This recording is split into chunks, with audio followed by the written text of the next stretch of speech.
Ottawa has been ordered to pay tens of thousands of dollars to every Indigenous person who was put in the on-reserve child welfare system. It's a decision that will likely cost the federal government billions of dollars. CBC's Jorge Barrera joins us now live from Ottawa. Jorge, what else can you tell us about this ruling?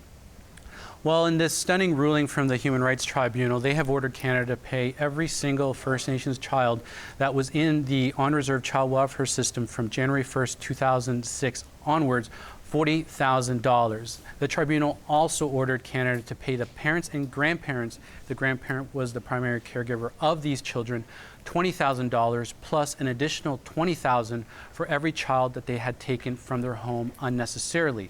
Now, this ruling does not affect parents or grandparents who were found to have sexually abused, physically abused, or psychologically abused children. Now, this ruling is expected to impact about 50,000 children, and most of these children are likely in the prairies and in British Columbia as well.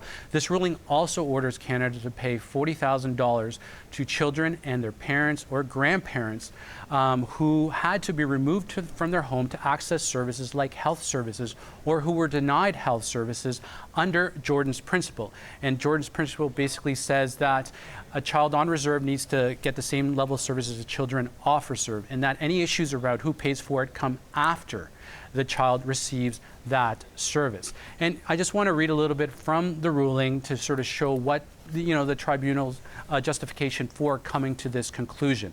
Now, the tribunal said that Canada's conduct was devoid of caution, with little to no regard to the consequences of its behavior towards First Nations children and their families. Canada was aware of the discrimination and of some of its serious consequences. Canada focused on financial considerations rather than on the best interests of First Nations children and respecting their human rights. Now, today's ruling follows a January 2016 ruling where the tribunal found that Canada discriminated against First Nations children by underfunding on-reserve child welfare services. Okay, so what happens now, Jorge? Okay, well, we're waiting to hear from the Minister's Office, Indigenous Services Minister Seamus O'Regan's office, to hear about their response. Ottawa can go to the federal court to seek a judicial review over this.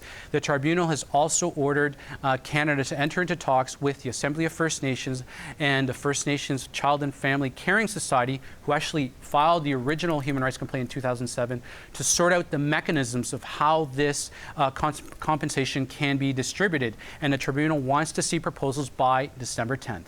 Okay, thank you for this, Jorge. Thank you. CBC's Jorge Barrera in Ottawa.